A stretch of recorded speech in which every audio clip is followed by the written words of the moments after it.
And one more thing. I got one more thing to say to you. You know,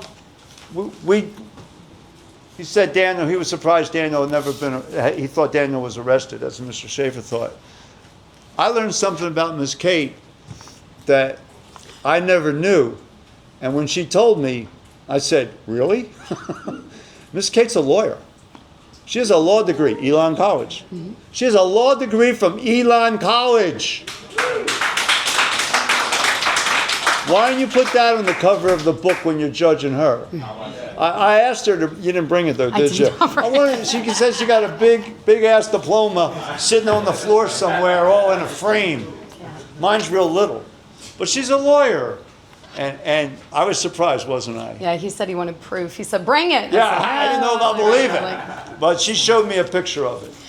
I really appreciate everybody being here. This is actually really overwhelming.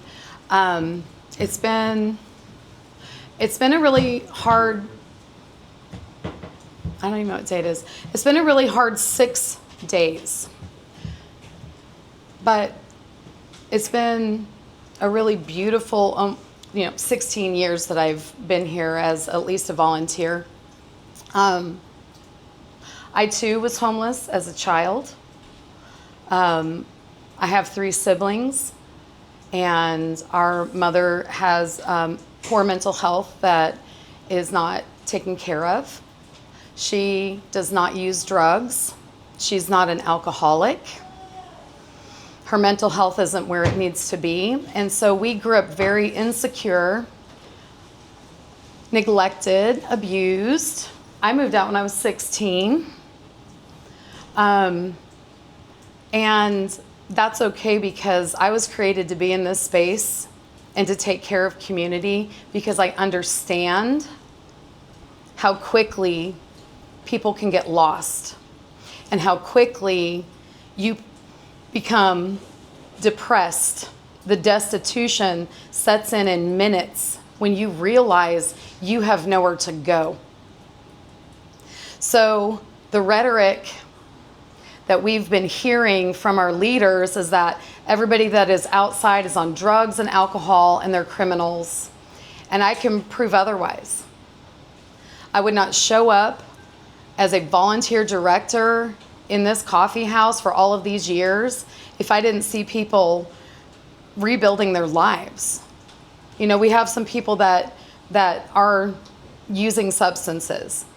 And I would dare say that if I became homeless today and had nowhere to go, I would at least drink. I could understand that.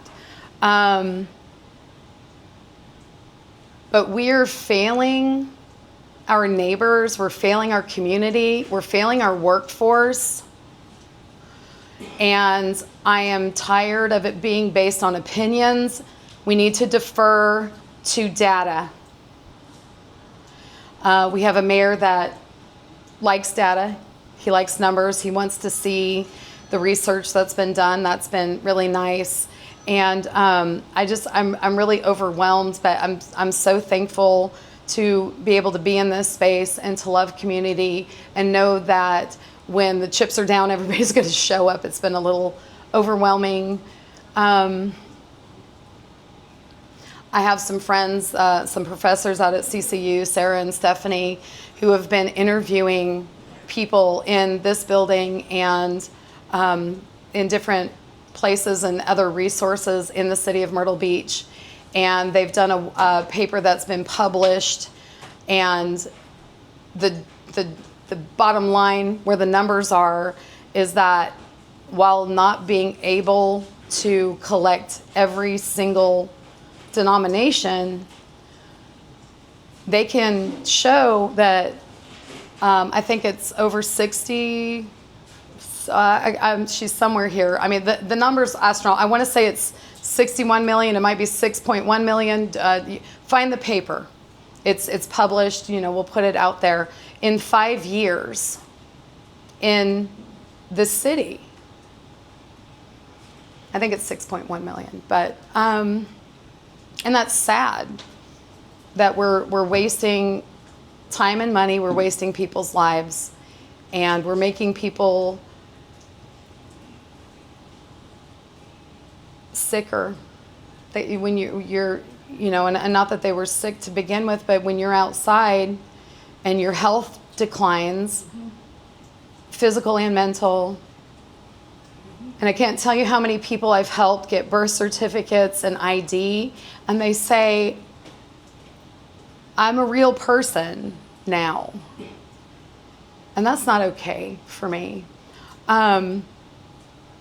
We do have some friends here today that have experienced homelessness in our county and in our city, and have come out the other side because of resources. It's a collaboration. It's not just Fresh Brewed, but it's, it is New Direction Shelter, it is Helping Hand, it is Echo, it is Fresh Brewed, and I'm thankful to have other organizations that we can collaborate with that keep people from falling through the cracks and help them be safe and healthy.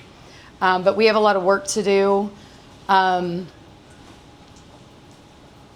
been asking for real solutions, and we have a shelter here in Myrtle Beach, and I think they're doing the best that they can for the type of shelter that it is.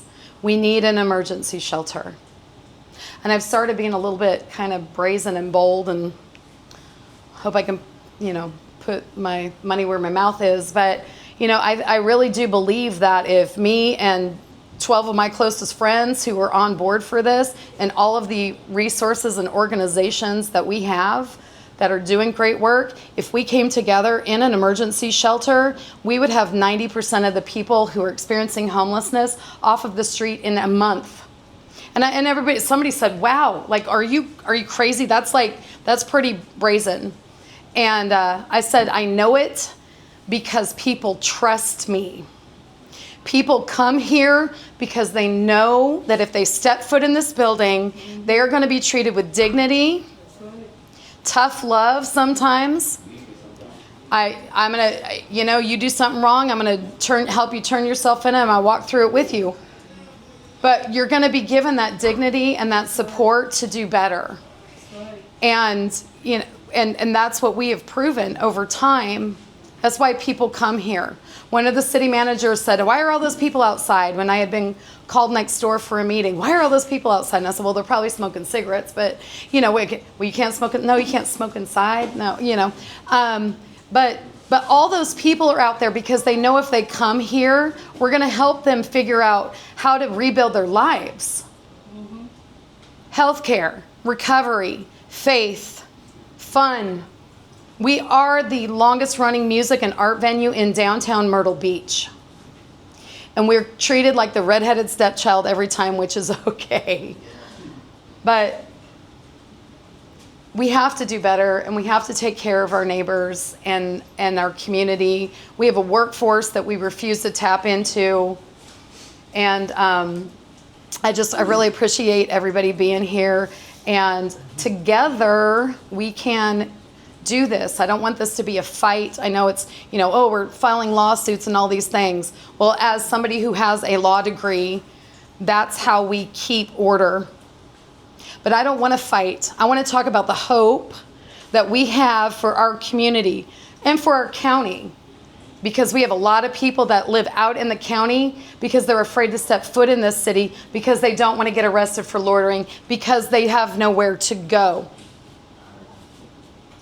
So I don't want to talk about, for me, it's not about fighting. I feel like I am in a fight, but I have to keep looking at the hope that I have. And it's really just about making some changes and doing better. And I appreciate everybody, and thank you so much.